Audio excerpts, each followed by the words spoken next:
president, he would have forced this monster to publicly explain why he chose to steal these innocent souls. May God bless and watch over everyone affected by this unimaginable tragedy, especially the parents who lost their children. Let me begin with a few scheduling items off the top. Later this afternoon, President Trump will deliver the keynote address at the Winning the AI Race Summit here in Washington, D.C. President Trump believes it is non-negotiable that the United States wins the AI race, which is why today, President Trump will announce a bold and comprehensive AI action plan to sustain and enhance America's global AI dominance. Under President Trump's leadership, our country will lead the world in AI to secure a brighter future for all Americans, massively grow our economy, and protect our national security. The president will also sign 3 executive orders at the event this afternoon. On Friday morning, President Trump will travel to Scotland for a working visit that will include a bilateral meeting with Prime Minister Starmer to refine the historic U.S.-UK trade deal. On the topic of trade, yesterday, President Trump accomplished something no other president has ever achieved. The president secured and announced 3 major trade deals with the Philippines, Indonesia, and Japan, all in one day. President Trump is finally putting a stop to our country getting ripped off. As a result of the president's successful negotiating tactics, many foreign markets are now being opened to American industries for the very first time, and harmful trade barriers are being broken down. Thanks to President Trump, these countries around the world are agreeing to open their markets to American-made products and goods for the first time, which will lead to a boom in sales and profits for American businesses right here at home. As President Trump said, he will only lower tariff rates if a country agrees to open their market to American-made products. If not, they will continue to face tariffs and pay a steep price to do business in the United States of America, which remains the best market on the face of the planet. Also this week, the president officially marked 6 months here at the White House. He made big promises to the American people on the campaign trail last year, and he has unquestionably delivered on those promises in record time. The president has defeated the Biden inflation crisis to make America affordable again. Core inflation is currently at its lowest level in 4 years, and prices for everyday goods are falling. The president's pro-growth policies have fueled massive job growth across our country. Since the president has taken office, our economy has added nearly 700,000 new jobs, with native-born American workers accounting for all job gains. The president has put the economic needs of families and of workers first. He signed the largest tax cuts for the middle class in American history, including no tax on tips, overtime, and Social Security. We have also seen the president unquestionably deliver on his promise to secure our southern border. He has ended Biden's illegal alien invasion, and for 2 months in a row, 0 illegal aliens were released into our country. The president has also, as you all know, initiated the largest mass deportation campaign in American history. The president has also restored law and order to make America safe again, another campaign promise he vowed to the American public. The United States of America is currently on track for its lowest murder rate on record, following this shift from the last administration to the Trump administration. The president has also ended Joe Biden's reckless war on American energy. U.S. oil and natural gas production are now surging, and summer gas prices reached their lowest level since 2021. The president has also rebuilt our military, another campaign promise. He just signed the largest military investment in decades to modernize our armed forces with cutting-edge technology to replenish our stockpiles and provide American troops with the best equipment in the world. The U.S. Army, Navy, Air Force, and Space Force have all reached their recruitment goals months in advance. The president has restored America's standing on the world stage, brought back peace through strength, and brokered numerous peace agreements to end wars. Again, all of this in just 6 months. He obliterated Iran's nuclear program to end the war between Israel and Iran, got NATO members to raise their defense spending to 5% of GDP, and secured a ceasefire between India and Pakistan, as well as brokering a historic agreement between Rwanda and the Democratic Republic of the Congo. The president has already received 3 different Nobel Peace Prize nominations for his peacemaking efforts. Again, all of this progress, all of these accomplishments have occurred in just 6 months. We are truly just getting started, and we look forward to working with all of you for the next 3.5 years.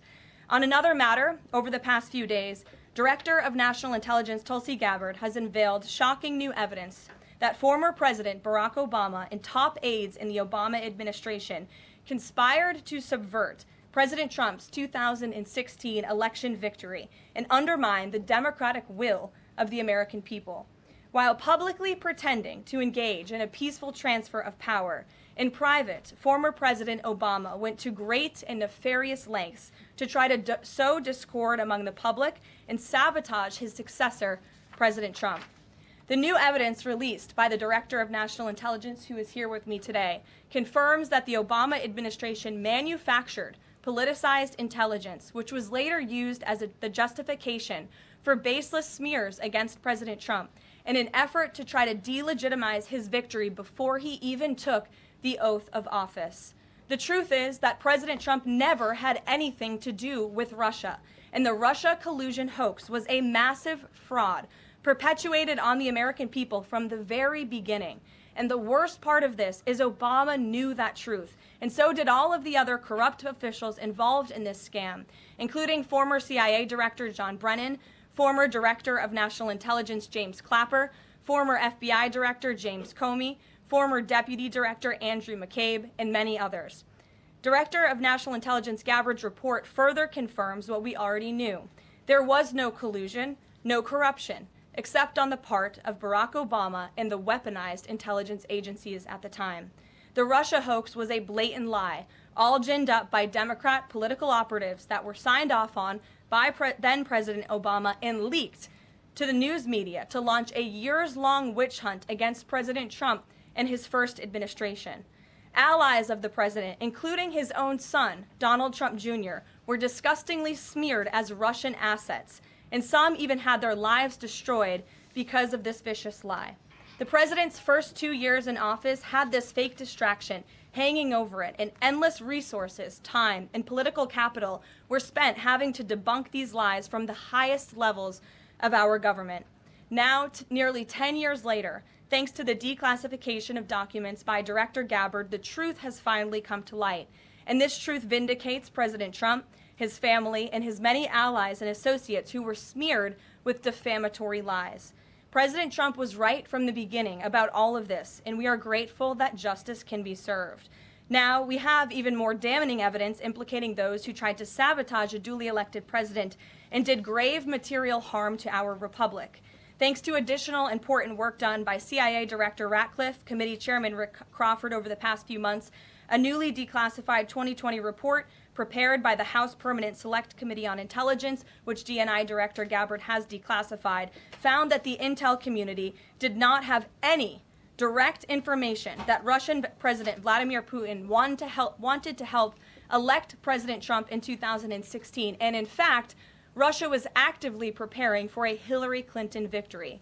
But at the unusual direction of Barack Obama at the time, the intel community published implausible intelligence suggesting otherwise. Why? To sabotage the incoming president.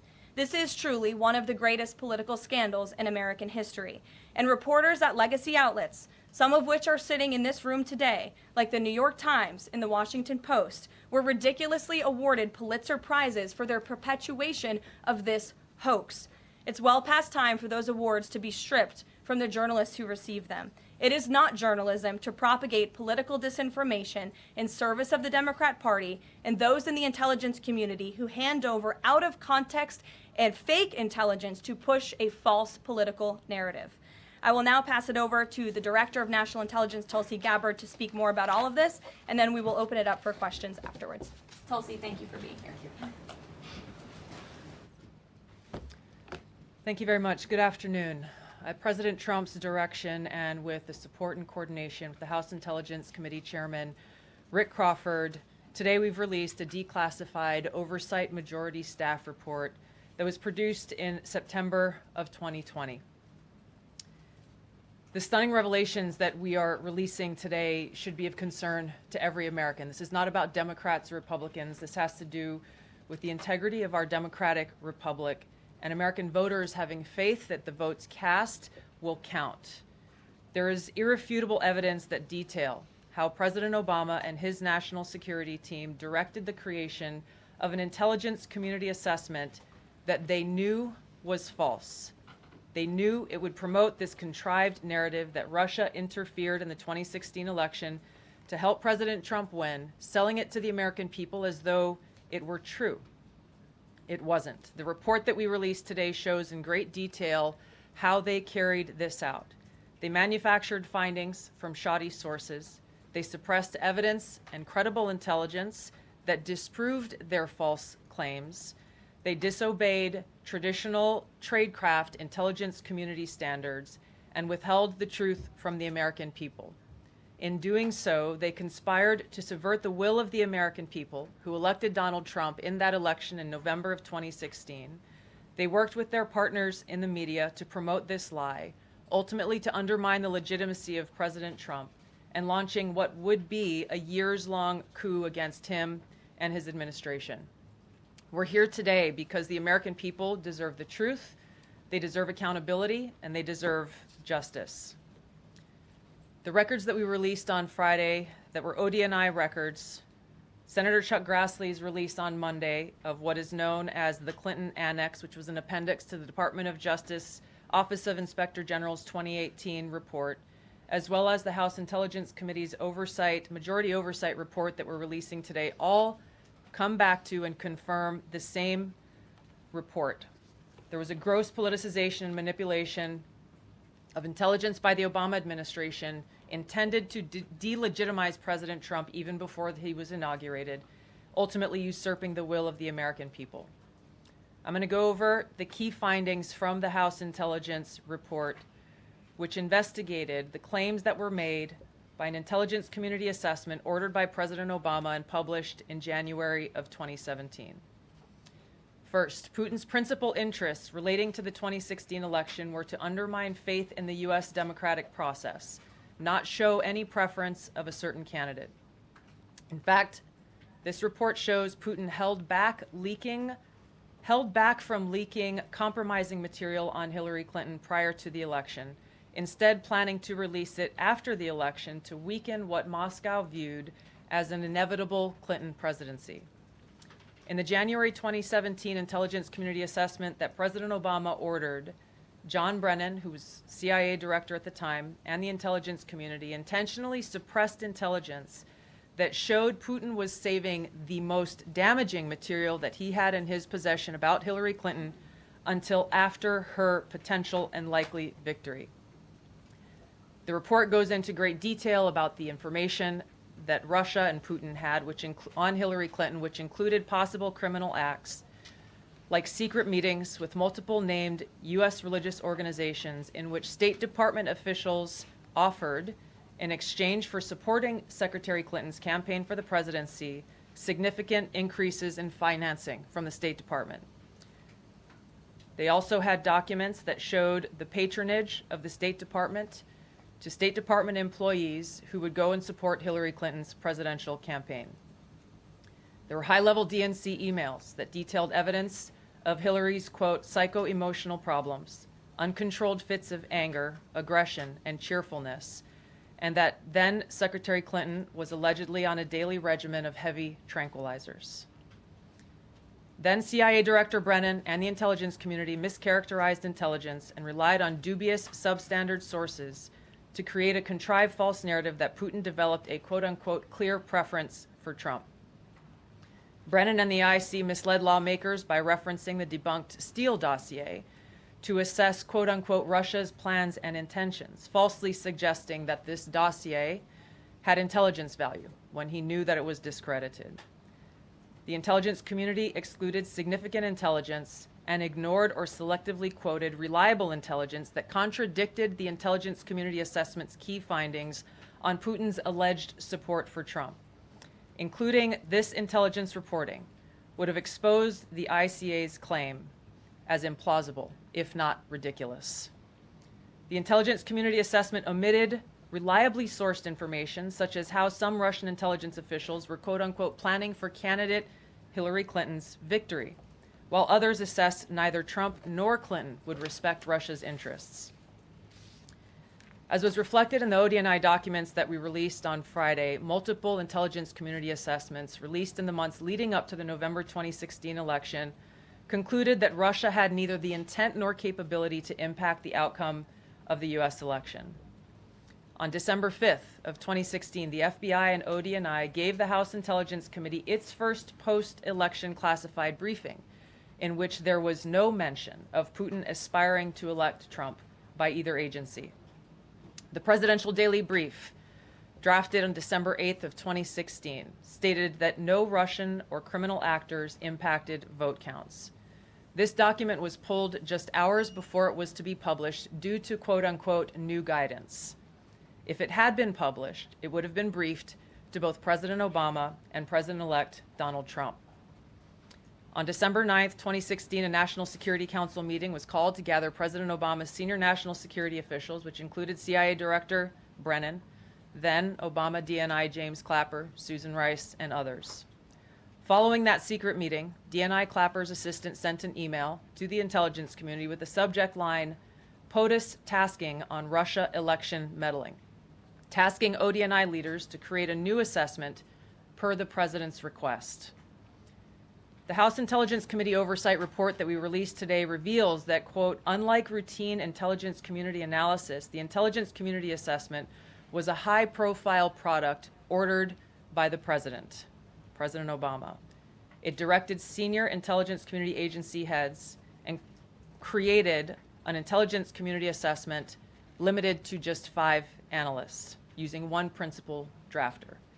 This is not something that occurs in the normal path of producing an intelligence community assessment that reflects the views across the intelligence community. The production of this intelligence community assessment was subject to unusual directives directly from the president and senior political appointees, especially the former director of the CIA, John Brennan. The House Intelligence Committee Oversight Report also shows how later that same day, on December 9th, Brennan ordered the publication of quote-unquote substandard reporting on Russian activities, which had previously been withheld from publication of prior assessments because the information was judged, quote, to have not met long-standing publication standards. Some of the information later used in the Obama-ordered assessment over the objections of veteran CIA officers was, quote-unquote, unclear or from unknown sources.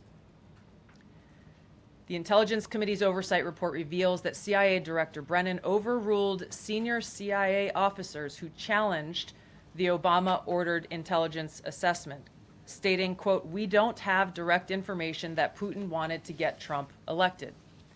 Yet, the Obama-directed assessment was published on January 6, 2017, which explicitly stated, quote, we assess Putin and the Russian government aspired to help President-elect Trump's election chances when possible by discrediting Secretary Clinton and publicly contrasting her unfavorably to him, end of quote. The CIA and FBI, then led by John Brennan and James Comey, expressed high confidence in this judgment, while the NSA expressed moderate confidence. Yet, as the report we released today shows, the ICA, the Intelligence Community Assessment, did not cite any report where Putin indicated helping Trump win was an objective. The opposite is true. With regards to the Steele dossier, we now know that one of the source documents that the Obama administration used in the creation of this intelligence assessment in January of 2017 was none other than the discredited, unverified Steele dossier. The House Intel report states, quote, contradicting public claims by then CIA Director Brennan that the dossier was not in any way incorporated into this intelligence assessment. The dossier was referenced in the intelligence assessment's main body text and further detailed in a 2-page assessment annex. John Brennan lied, and he denied using this dossier in this intelligence assessment that President Obama ordered because he knew it was discredited. It was a politically motivated, manufactured document. He directed senior CIA officials to use it anyway. CIA officer told the House Intelligence Committee staff as they investigated this, quote, the director of the CIA, John Brennan, refused to remove it, and when confronted with the dossier's many flaws, responded, quote, yes, but doesn't it ring true? Even the bipartisan Senate Select Committee on Intelligence report published in 2020 criticized the FBI's handling of the Steele dossier, noting its completely unverified nature and purposeful sidestepping of intelligence community procedures in its use. Now, President Obama, Hillary Clinton, John Brennan, James Clapper, James Comey, and others, including their mouthpieces in the media, knowingly lied as they repeated the contrived narrative that was created in this January 2017 intelligence community assessment with high confidence as though it were fact.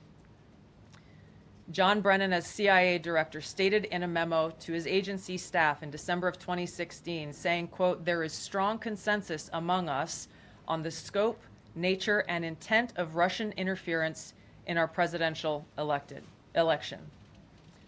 This was reported by NBC News, confirming that Brennan, along with James Clapper and James Comey, agreed with the CIA's assessment that Russia intervened to help Trump win the presidency. As Obama's Director of National Intelligence, James Clapper was tasked with overseeing the creation of this assessment in January of 2017 by President Obama, and he expressed confidence in its findings. In a 2018 interview with the Harvard Gazette, he talked about how he provided Trump with the same classified assessment that President Obama received, which included the high confidence judgment that Putin directly ordered the hacking and election interference. Clapper then went on to add, "I think they, the Russians, actually influenced the outcome." This is a brief summary of the details that you'll find within the House Majority Staff's report in their investigation into the Obama-directed January 2017 Intelligence Community Assessment that leads us to the very same conclusion that we announced in the release of our documents on Friday.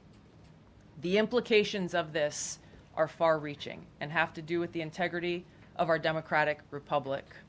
It has to do with an outgoing president taking action to manufacture intelligence to undermine and usurp the will of the American people in that election and launch what would be a years-long coup against the incoming President of the United States, Donald Trump. Thank you. Well, thank you, Tulsi. And we do want to take questions on this topic while the director has time for this topic. She will leave. I'm happy to take questions on other matters after that. But if anyone has questions for Director Gabbard, you're welcome to ask them. We'll start with our new media seat as always. Emily, go ahead. Thank you. And Director Gabbard, this one is for you. Do you believe that any of this new information implicates former President Obama in criminal behavior?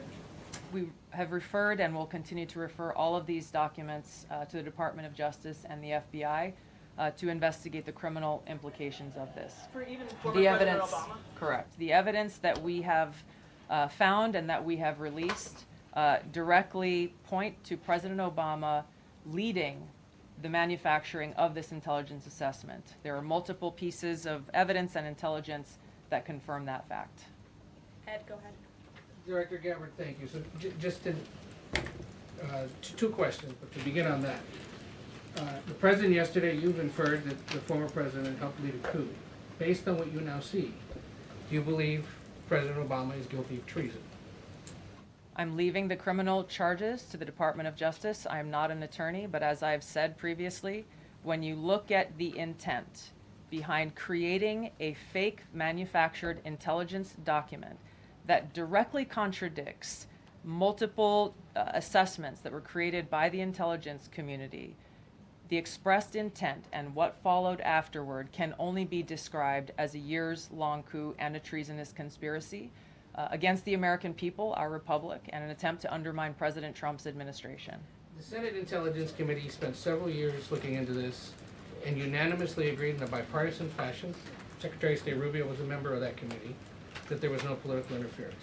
There was a years-long Justice Department investigation into this as well that also concluded no political interference. So help us, from a 50,000-foot level, explain, what do you now have that refutes those two Sure. conclusions? I will encourage you, in my role as the Director of National Intelligence, my job, again, as I said when I came into this role, was to make sure that we are telling the truth to the American people and that we are ensuring that the intelligence community is not being politicized.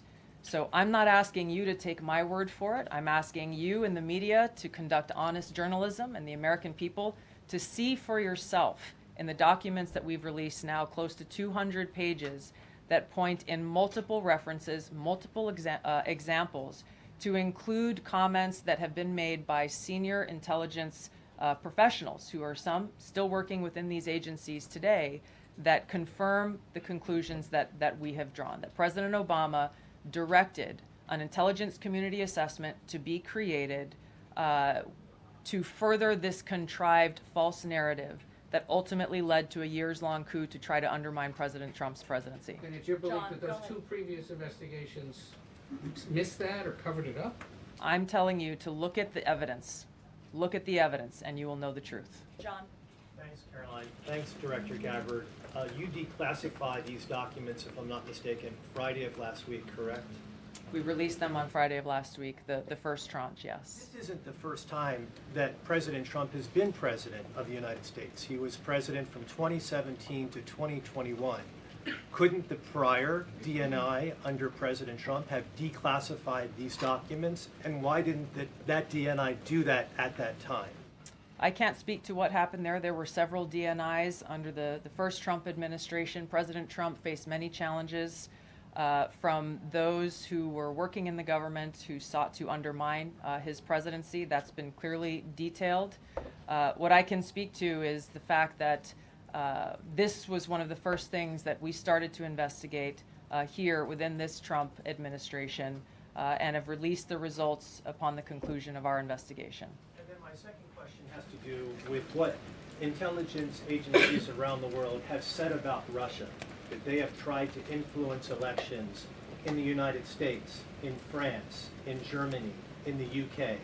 Do you disagree with that? Do you believe that Russia is a bad actor as it relates to trying to influence elections? I'll point back to the intelligence that President Trump has ordered declassified, that we have declassified and released, that the intelligence reflects Russia's motives were to try to sow discord and chaos within the U.S. election, which is a clear distinction from showing a preference for or against a specific candidate, which is what the Obama manufactured intelligence document alleges, that Russia preferred Donald Trump and tried to help Donald Trump get elected. Again, going back to the most important point here, with the intent to undermine the legitimacy of President Trump's election and therefore subvert the will of the American people who chose to send him to the White House. Reagan.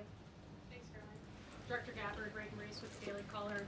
You laid out that the documents revealed that the Obama administration did not publish a December 2016 presidential daily briefing that demonstrated that Russia did not steal the election. Trump was receiving these briefings at the time because he was president-elect. Are you of the view that that information was kept out of the briefing because then President-elect Donald Trump would have seen it? I don't have any documents that speak to exactly what the new guidance was that was given as the reason for pulling that document, which, by the way, still has never been published until we released it last week, Friday.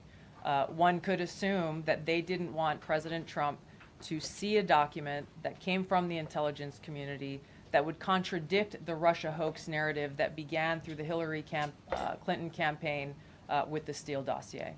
One more. Maybe either for you or Caroline. The president said yesterday that Obama committed treason. Do you or the White House believe that the Supreme Court's immunity decision protects Obama from prosecution? Look, I can speak to the president's feelings on this matter. He spoke to all of you yesterday in the Oval Office, but I also spoke to him about this morning. And he wants to see all those who perpetuated this fraud against our country, who betrayed our country and the Constitution, to be thoroughly investigated and held accountable. And it's been 10 years of this. And I would just add, based on everything the director has said and declassified, all of you in this room should go through it and take a look at this report and review the intelligence, because unfortunately that hasn't happened. And many of the people who perpetuated this hoax, Clapper, Andy McCabe, James Comey, and many others, have been hired by major networks in this room to go on television and continue to spew these lies, knowing that they are lies. And if you all recall, just flashback to 2016 and the years after, the entire Trump 1 presidency was embroiled in this scandal that was perpetuated by the Democrat Party. And you had major Democrat Party officials in this city namely Adam Schiff, Hillary Clinton, Elizabeth Warren, who went on television and told the American people Donald Trump is an asset of Russia. It was a lie. They always knew it. Hillary Clinton herself said that President Trump would be a puppet for Putin. Senator Tim Kaine at the time called President Trump Vladimir Putin's defense lawyer. Adam Schiff stated, and one of the worst things a lawmaker can do is to tell the American people, I know something you don't know, it's just classified and I can't tell you. And that's what he said. I can tell you that the case is more than that. I can't go into the particulars, but there is more than circumstantial evidence now. And not enough people in this room, not enough journalists in this country pushed Adam Schiff to say, what are you talking about? What evidence do you have? Everybody just ran with the lies, and it led to impeachments. It led to the division of our country. Unfortunately, so many Americans, from listening to outlets in this room, believed in these lies. And it's a complete scam, and it's a scandal, and the president wants to see accountability for that. Phil. Thank you. Question for Director Gabbard. A spokesperson for former President Obama said in a statement earlier this week, quote, nothing in the documents issued last week undercuts the widely accepted conclusion that Russia worked to influence the 2016 election but did not successfully manipulate any votes. How do you respond to critics like former President Obama and also others on the Hill who say that the administration is conflating apples and oranges here, conflating allegations of actual hacking of voter machines and allegations of interference generally?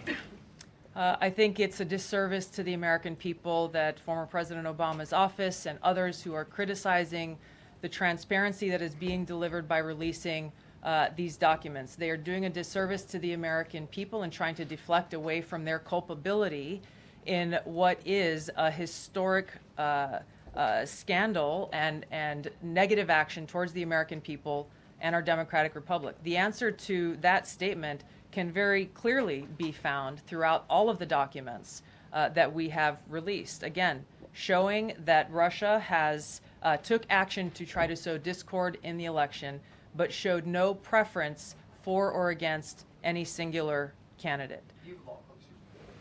You've long been an opponent of weaponization in government. How do you respond to criticism that referring Obama administration officials and even potentially the former president is just more weaponization and this is a potential race to the bottom? I think that's a very disrespectful attack on the American people who deserve the truth. They deserve to have faith and trust in the integrity of our democratic republic, which has been undermined by President Obama through his direction of this manufactured fake intelligence document, knowing that it was filled with lies and knowing that it would and could then be used for all of the actions that came after.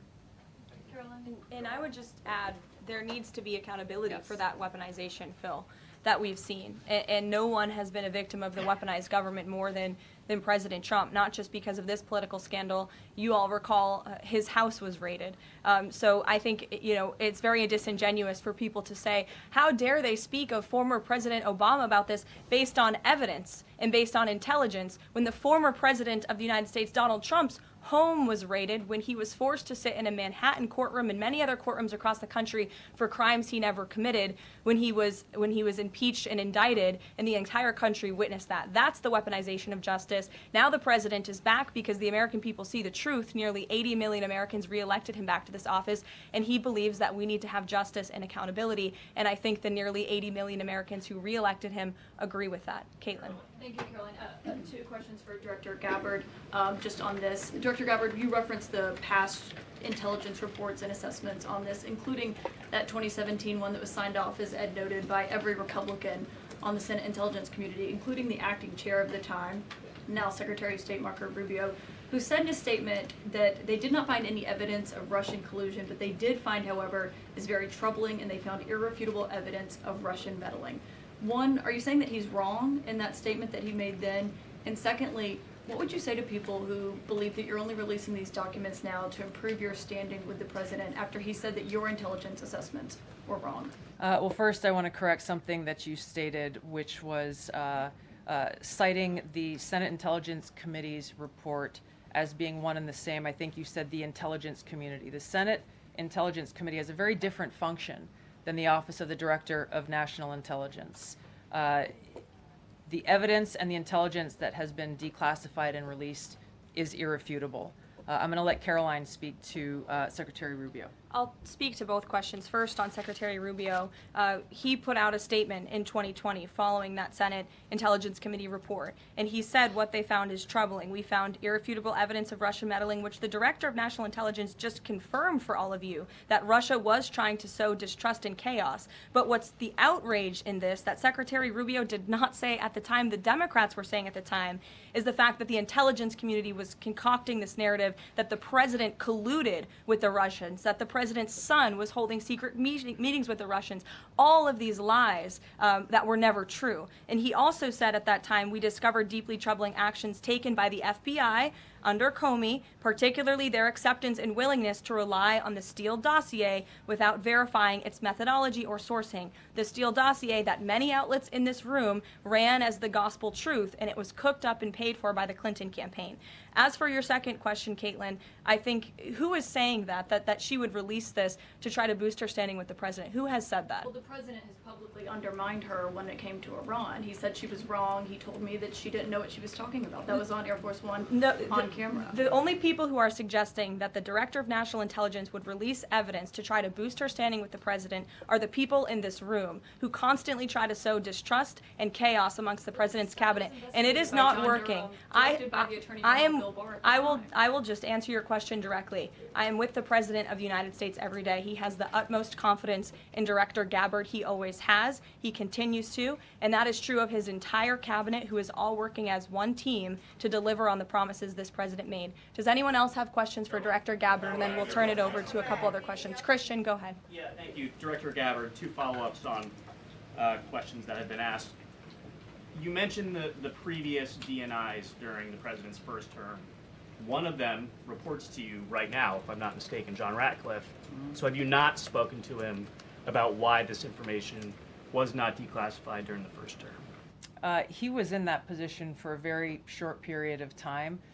The work that began back then, we have picked up and absolutely completed. We are continuing to investigate this. Additional whistleblowers are now coming forward because they see an opportunity for the truth to come to light. And as Karoline said, for real accountability to be brought forward. The accountability is the essential part of this. We can show the truth, reveal the truth. The accountability needs to occur to be able to start to restore that trust in the integrity of our democracy. And then just quickly, I know you said you would leave the charging to DOJ, but the statute of limitations on conspiracy is 5 years. So what else could they possibly pursue besides treason? I think that's a great question for Attorney General Pam Bondi. We're providing all of the evidence, all of the intelligence that we have, both redacted and unredacted versions, referring it to the Department of Justice and the FBI. We'll take one more. Charlie, go ahead. How credible was the information about Hillary Clinton's power from the report said that it was from sourced from the DNC? Have you seen that information, or do you think that maybe Russia was overemphasizing what they had? All I have seen is what the Intelligence Committee have reported through their investigation. I think the underlying point there is that we understand from intelligence what Russia said that they had. And the important point here is that if they were trying to influence the election, as President Obama and James Clapper and John Brennan, everybody said they were doing in order to support Donald Trump's election, they would have released the most damning of that information, some of which I detailed here. You'll find the rest in the report, prior to the election to help Donald Trump win. They specifically withheld what they had on her, the most damning information, because they thought that she would win the election. They had plans to release it just prior to her inauguration to, again, sow discord and chaos in America. And if I may, on Jeffrey Epstein, can you rule out that he was connected in some way to any kind of intelligence, either foreign or domestic? I haven't seen any evidence or information that reflects that. If anything comes before me that changes that in any way, support the president's statement loud and clear. If any credible evidence comes forward, he wants the American people to see it. Great. Director Gabbard, we thank you for Thank your you. time today. I know you're a busy woman, Thank so you. we'll let you get out of here, but thank you so much. Okay.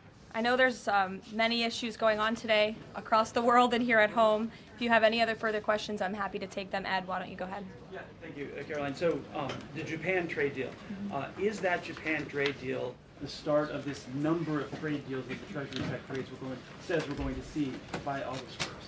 I think it is. I mean, as you said, we had Japan yesterday. We also had Indonesia, and we had the Philippines as well. The president announcing all three. He came in as the closer in all three of those. I've said many times from this podium that the president's trade team has been in active talks and discussions with many countries around the world, and you've all been anxiously awaiting what those countries were. Now you know three of them, and there's many, many more to go. We have now sent 25 letters to countries around the world. But just to reiterate this Japan deal, for those at home who may have missed it, Japan will now pay a 15% tariff versus the reciprocal rate of 24% that they initially had. Auto and auto parts tariffs have been reduced to 15%, but the centerpiece of this deal now is the president got Japan to commit to $550 billion in investments to revitalize American industries. And these funds will be spent at President Trump's discretion and direction into key industries such as energy, semiconductors, critical minerals, pharmaceuticals, and shipbuilding. And the U.S. will retain 90% of the profits from any investments made by this $550 billion fund. This was originally a $400 billion investment that President Trump then negotiated to an increase of $150 billion, making it a $550 billion deal for the American people. And I just want to emphasize, Ed, I see you have a follow-up, but it's very important. Japan has agreed to open their markets to many very key sectors in American-made products that have really faced very strict tariff and non-tariff barriers prior. So thanks to the president, Japan's markets will now be open to American-made products and goods. This is big news for our tech companies and our farmers as well. On Monday, the Treasury Secretary is going to Stockholm to talk to the Chinese delegation. What does the president hope to get out of that meeting? Are there deliverables? I won't speak to any deliverables or set expectations. I'll let the Secretary of Treasury do that. But I did speak to him yesterday about his upcoming trip, and he looks forward to continuing discussions with his Chinese counterparts. The president has ensured that we have a good continuing working relationship with China that benefits the United States. And so the Secretary of Treasury will be obviously discussing those key matters, but I'll let him set the expectations. One more, if I may. Sure. Given what the DNI just said and laid out, does President Trump believe that President Obama should go to jail for something? Look, the president believes that this matter needs to be thoroughly investigated, and anyone convicted of crime should be held accountable in this country. Go ahead.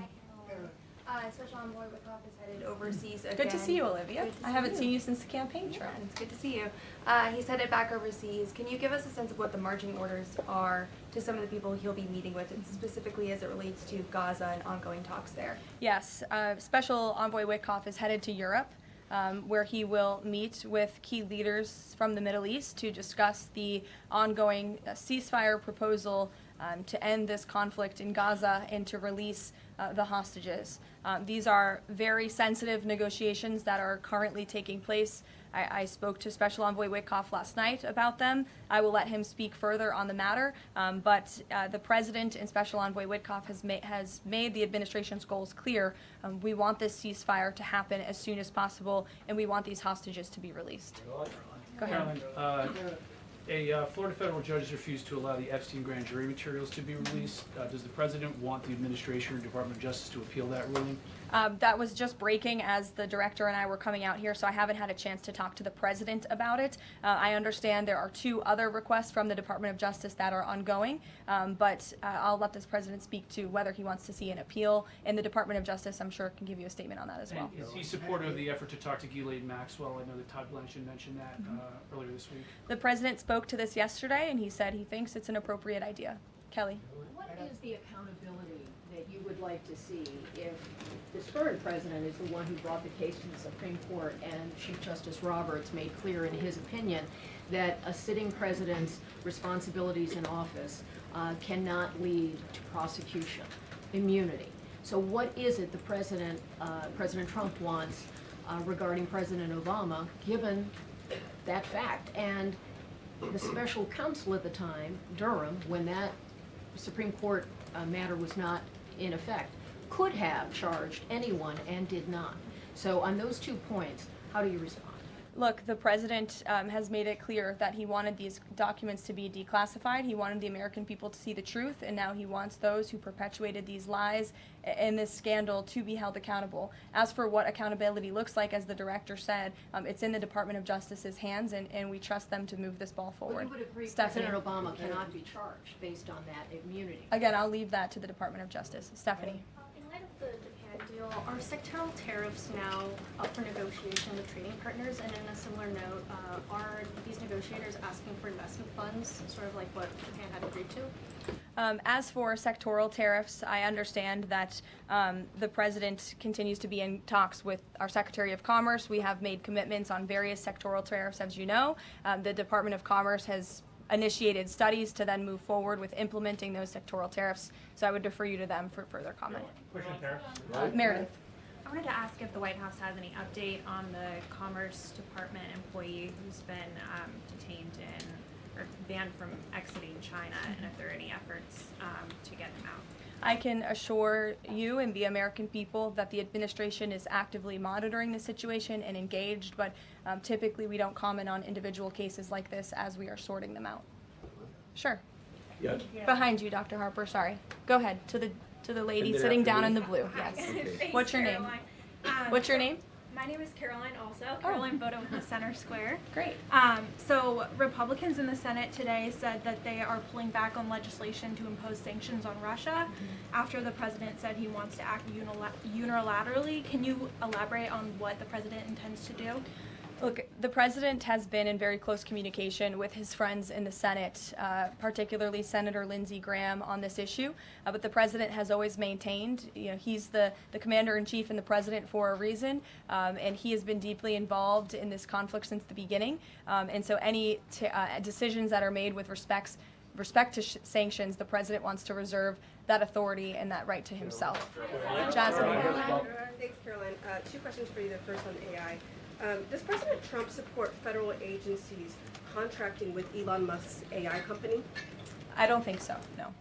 Okay, so he would want the DOJ to then cancel the contract with Grok. I'll talk to him about it, yes. And my second question, just, obviously the developments with the Epstein case with the judge, but I wonder, has the White House counsel, the DOJ explored any other documents that could be released to the public that don't have to do with that grand jury testimony? To my knowledge, the Department of Justice has moved forward with the request to unseal that grand jury testimony, and as you know, they have also moved forward with interviewing Ms. Maxwell, which I believe will be taking place very soon. Go ahead. Sure. Thanks, Caroline. I have a question about Paul Ingracia, the OSC nominee who faces a Senate committee hearing tomorrow. Tom Tillis said that he wouldn't vote for Ingracia if a vote came to the Senate floor. 24 worker advocacy groups have said that they don't support his nomination. What is the White House planning to do to sort of turn the tide or convince legislators that they should vote for him? The White House is always in communication with members of both the Senate and the House, and we stand by the president's nominees. Sure. In connection with the Mueller investigation, a grand jury indicted 13 Russians. President Putin has said he will never extradite those men. Given the new information that Ms. Gabbard has found, what's the administration's position on that case? Should those charges be dropped? I don't have an update for you on that case, but I'll check in with the National Security Council, and our team will get you something. Sure. Thank you so much. So Fannie Willis and Jack Smith separately, they both charged President Trump with conspiracy to defraud the United States and a conspiracy to overturn the 2020 election. And now it turns out we're confirming that Obama and his cronies were doing that the whole time in 2016 on a massive scale, falsifying documents and having their intel agencies do this. What does this say about the 2020 election? And also, what's your thoughts on the irony here? There is a lot of irony, especially for the party of the Democrat Party, who claims to be for democracy. We often heard throughout the 2024 campaign they were calling this president a threat to democracy. And now I think the declassification of all of these documents proves that they were indeed the true threat to democracy. And as I said repeatedly today, there needs to be justice and accountability for that. You all will hear directly from the president later this afternoon at the AI Summit here in Washington, D.C., scheduled to speak later in a few hours. So we will see you all there. Thank you very much.